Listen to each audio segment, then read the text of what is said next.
நற்றுணையாவது நமச்சிவாயவே. பெரிய புராணம் பார்த்துட்ருக்கோம். அதில் திருத்தொண்ட தொகையில் வர பாட்டில் இருக்கிற நாயன்மார்களை பற்றி பார்த்துட்ருக்கோம். தில்லைவாழ் அந்தனர்தம் அடியார்க்கும் அடியேன், திருநீல கண்டத்து குயவனார்க்கும் அடியேன், இல்லையே எண்ணாத இயற்பகைக்கும் அடியேன், இளையான்றன் குடிமாறன் அடியார்க்கும் அடியேன் வரைக்கும் பார்த்துருக்கோம். இன்றைக்கி நம்ம 4வது நாயன்மாரை பற்றி பார்க்க போகிறோம். இவர் யாருன்னா, வெல்லுமா மிகவல்ல மெய்ப்பொருளுக்கு அடியேன் அப்படின்னு வர அடுத்த வரியில வர நாயன்மார். அவர் தான் மெய்ப்பொருள் நாயனார். இவர் திருக்கோவிலூர் அப்படிங்கிற ஊரோட அசோசியேட்டான ஒரு நாயனார். இந்த நாயனாரை பற்றி பார்க்கறதுக்கு முன்னாடி இந்த ஊரை பற்றி பார்க்கணும். திருக்கோவிலூர், இந்த ஊரில் இருக்கிற இந்த சிவஸ்தலம் ரொம்ப ஃபேமஸான ஒரு சிவஸ்தலம்.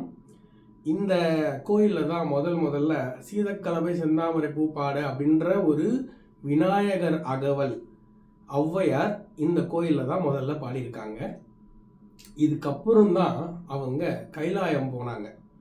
அதுக்கு உதவி செஞ்ச அந்த விநாயகர் அவர் தான் இப்போ பிள்ளையார்பட்டியில் உட்காந்து நமக்கு அருள் புரிஞ்சிட்ருக்காரு.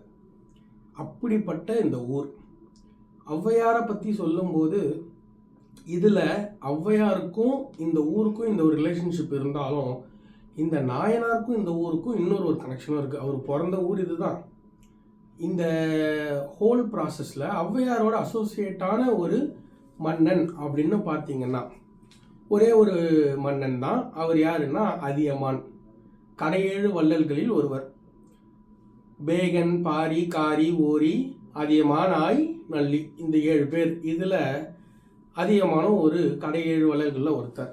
அப்படி வர்ற இந்த காரி, அந்த காரிங்கிற ஒரு குரூப், அந்த மன்னன் பேசிக்காக அவரோட பேர் பெருமுடிக்காரி.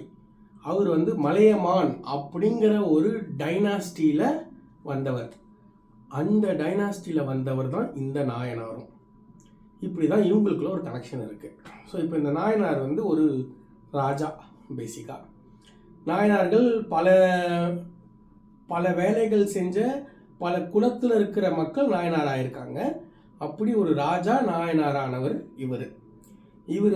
ஒரு நாடை ஆண்டு வரார். ஒரு குறுநில மன்னர். பேசிக்காக பெரிய ராஜா இல்லை, ஒரு குறுநில மன்னர். அந்த ஊர் பேர் சேதி நாடு.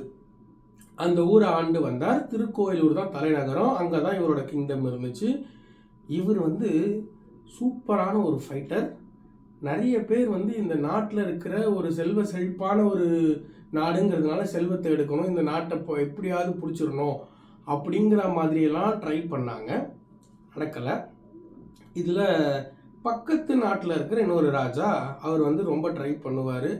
அவரும் எவ்வளவோ ட்ரை பண்ணாலும் தோத்துட்டு போவார். அவர் பேர் முத்தநாதன். அவரும் ட்ரை பண்ணுவார், வேலைக்காகாது. எப்படியாவது இவரை பிடிச்சிடணும், இந்த நாட்டை எடுத்துக்கணும், இந்த செல்வத்தெல்லாம் எடுத்துக்கணும், இவர் அழிச்சிடணும்னு ட்ரை பண்ணுவார். நடக்காது.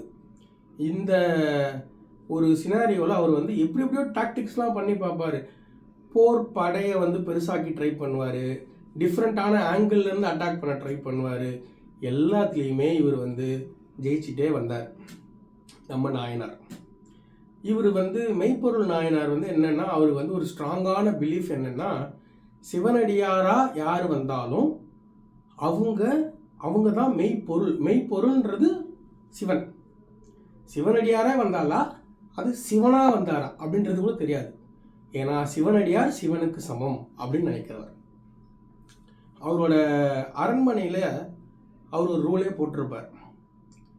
சிவனடியார் வந்தா பேசிக்காக ருத்ராட்சம் அணிந்திருந்தா, திருநீர் அணிந்திருந்தா அவங்கள செக்கே பண்ணாத, நேராக உள்ள அனுப்பு. இந்த ஒரு விஷயத்தை தெரிஞ்ச இந்த ராஜா என்ன பண்ணுவார், நம்ம முத்தநாதன் அந்த மாதிரி ஒரு சிவனடியார் வேடம் போட்டுக்கிட்டு வருவார். ஓலைச்சுவடி எடுத்துக்கிட்டு. யாருமே செக் பண்ண மாட்டாங்க, நேராக உள்ளே வந்துடுவார். நம்ம மெய்ப்பொருள் நாயனாரோட ஒரு முக்கியமான படத்தளபதினு வச்சுக்கோங்க. அவரோட பேர் தத்தன். அவர் ஸ்டாப் பண்ண ட்ரை பண்ணுவார். பட் ராஜா சொன்னதுனால அலோவும் பண்ணிடுவார். உள்ளே வந்தவுடனே ராணியை பார்த்து கேட்பார். ராணி சொல்லுவாங்க, ராஜா தூங்கிட்டு இருக்காரு அப்படின்னு. அப்போது நான் இந்த மாதிரி ஒரு முக்கியமான ஒரு விஷயத்துக்காக வந்திருக்கேன் அப்படின்னோடனே அவங்க போய் எழுப்பிடுவாங்க. உடனே அவர் வந்த உடனே இவர் உட்காந்து ஆரம்பிப்பார். நான் சிவன் சொன்ன சில வாக்கியங்களை என்னோடய ஓலைச்சுவடியில் வச்சுருக்கேன், இதை உனக்கு நான் உபதேசம் பண்ண போகிறேன் அப்படின்னு சொல்லிட்டு கேட்பார். யாருக்கு கிடைக்கும் இந்த பாக்கியம்? தாராளமாக பண்ணுங்க அப்படின்னு சொல்லிட்டு அவரை உட்கார வச்சு இவர் அடியில் கீழே உட்காருவார். ஏன்னா இந்த மாதிரி போதனை பண்ணும்போது கீழே உட்காந்து குனிஞ்சு கேட்கணும். இவரும் கீழே உட்காந்து கண்ணை மூடி குனிஞ்சு கேட்பார். அவர் அந்த ஓலைச்சுவடி அவுத்து அதில் இருக்கிற கத்தியை எடுத்து குத்திடுவார். இதுதான் நடக்கும். இதை சேக்கிழார் சொல்லும்போது என்ன சொல்கிறாருன்னா, கொன்றான் அப்படின்ற ஒரு வேர்டை யூஸ் பண்ணவே இல்லை. ராஜா மடிந்தார் அப்படின்ற வேர்டும் யூஸ் பண்ணவே இல்லை. தான் விரும்பிய பரிசை அளித்தார். முத்தநாதன் தான் விரும்பிய பரிசை அளித்தார் அப்படிங்கிற மாதிரி சொல்லியிருப்பார். அப்போது இந்த விஷயத்தை கேள்விப்பட்டு டக்குன்னு தத்தன் உள்ளே ஓடி வருவார். இவரை பார்த்த உடனே வாள் எடுத்து இவரை கொன்னுடணும் அப்படின்ற ஐடியாவில் வருவார். அப்போ தான் இந்த ராஜா சொல்கிறார், தத்தா நமரை கான் அப்படின்வார். நமர்னா நம்ம ஆள். ஏன்னா அவர் சிவவேடம் போட்டு வந்திருக்கார். அவரை கான் அப்படின்னா பார்த்துக்க, எதுவும் பண்ணாத. உள்ளர்த்தமாக இவர் என்ன சொல்லுவாருன்னா, போய் இவரை பத்திரமா நாட்டில் எல்லையில் விட்டுட்டு வந்துடு அப்படின்வார். மக்கள் தடுத்தாலும் நீ கூட்டு போய் விட்டுடு, அதுதான் அர்த்தம். வேற வழி இல்லாமல் ராஜா சொன்னதுனால தத்தனும் கூட்டு போய் விட்டுட்டு வந்து சொல்லுவார். சொன்னதுக்கு அப்புறம் தான் உயிர் பிரியும். இது கேப்பில் உன்னை நான் ஜெயிச்சிட்டேன் பாருன்னு முத்தநாதன் சொல்லும்போது, இங்கேயும் ஜெயிச்சது நான் தான். ஏன்னா நீ முத்தநாதனா என்னை ஜெயிக்கல, ஒரு சிவனடியாராக ஜெயிச்சிருக்க, யாருக்கு கிட்டும் இந்த பாக்கியம் அப்படின்னு சொல்லி தான் இறப்பார். இதுதான் வெல்லுமா மிக வல்ல மெய்ப்பொருள், அந்த மெய்ப்பொருளுக்கும் அடியேன், அந்த மெய்ப்பொருள் நாயனார்.